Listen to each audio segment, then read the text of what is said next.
Hi everyone, this is Stepan. Welcome to another analysis video on hanging pawns.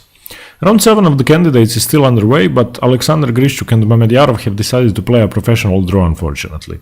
They repeated and agreed to a draw on move 16. The game was a very theoretical Ragozin Queen's Gambit declined, and it could have been way more interesting had they wanted to play on. Before round 7, before the start of this round, Mamedyarov was sharing first place with Fabiano Caruana, and they both had an amazing score of 4 out of 6. And Grischuk was at 50% with 3 out of 6 and sharing second place.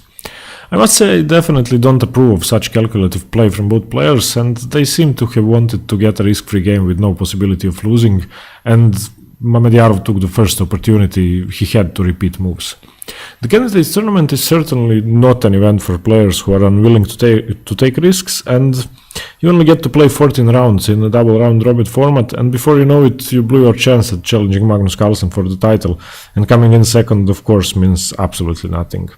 I'll run over the game quickly, as the opening was very instructional in a variation you don't see that often.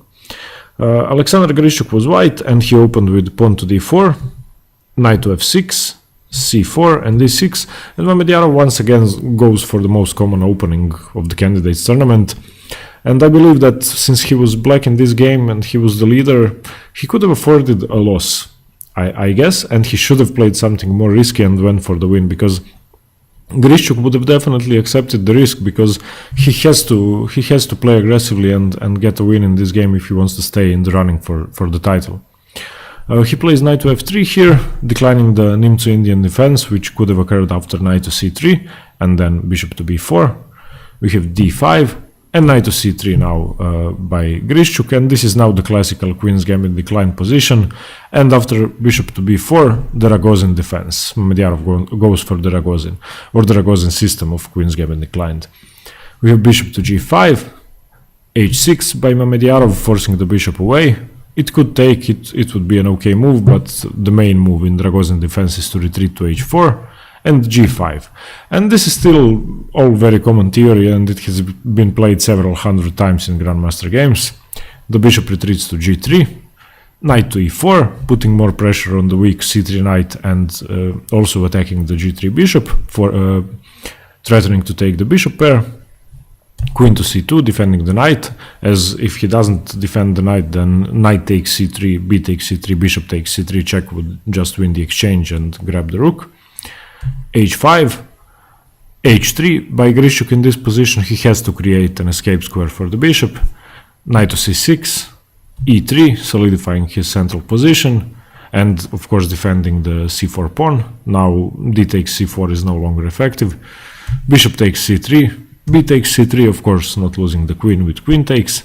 Knight takes g3, exploiting the fact that h3 was played, and now white has to ruin his pawn structure with f takes g. Queen to d6. By Mamedyarov in this position he is now threatening the g3 pawn. Queen to f2 defending. And of course if he plays something else, such as the tempting c5 move, then black just takes with check and he is completely winning. And in this position Mamedyarov now threatens the c pawn with queen to a3. We get queen c2 defending, and Mamedyarov unfortunately repeats the moves. He plays queen to d6 threatening g3 again, queen f2 defending, queen a3 attacking c3, queen c2, and here they agreed to a draw. And perhaps Grischuk wanted to play on, or he definitely should have wanted to play on, but Mamedyarov kept attacking c3 and g3, so he had to defend. And a solid try could have been king to f2, when the queen was on c2 defending the g3 pawn with the king, but it would have made his position a bit inferior and he would have given up castling rights. And with this draw, Mamedyarov is at 4.5 out of 7, which is still a great score, and the round is still going on, but there is a high chance that he will remain in first place.